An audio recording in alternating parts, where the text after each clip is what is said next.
sige, Lindon, maupo ka muna, oh. Sige. Ayan na. Papakuha lang kita ng juice, ha? Okay. Sige.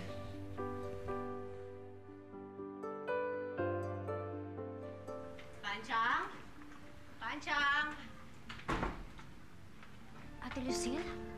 Sino ka?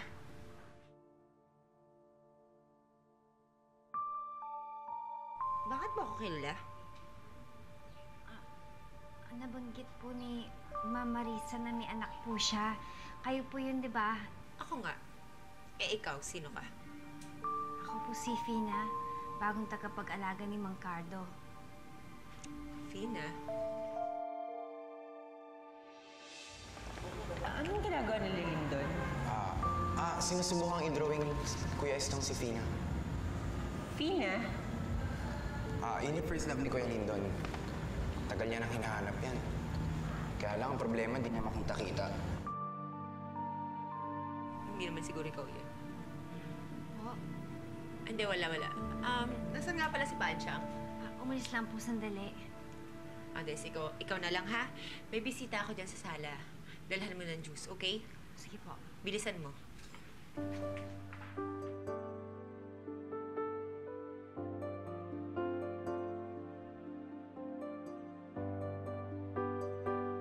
Lindon, may kukunin lang ako sa kwarto, ha? Antayin mo na lang yung juice. Pinakuha ko na sa maid. Lucille, alam mo, kahit tubig na lang kasi talagang nauuhaw lang talaga ako eh. Hindi, sige. Parating na yun, ha? Sige. Wait lang, ha? Thank you.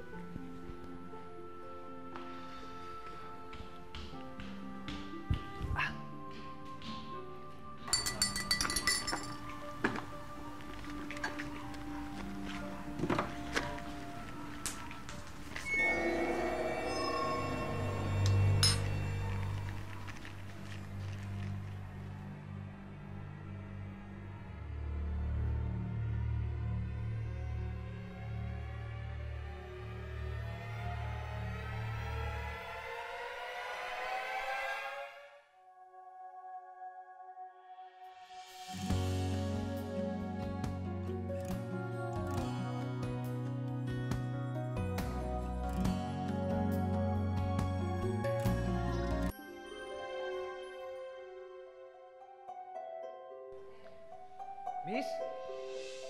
Miss, yan ba yung juice?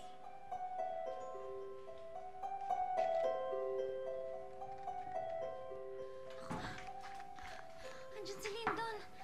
Si Lindon nandyan! Ano nangyari doon?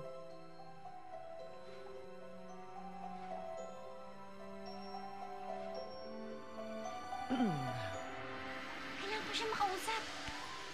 Kailangan ko sabihin sa kanya na ako si Ina, pero baka hindi naman siya maniwala sa akin. Ako, bahala na. Sigurado matutulungan niya ako.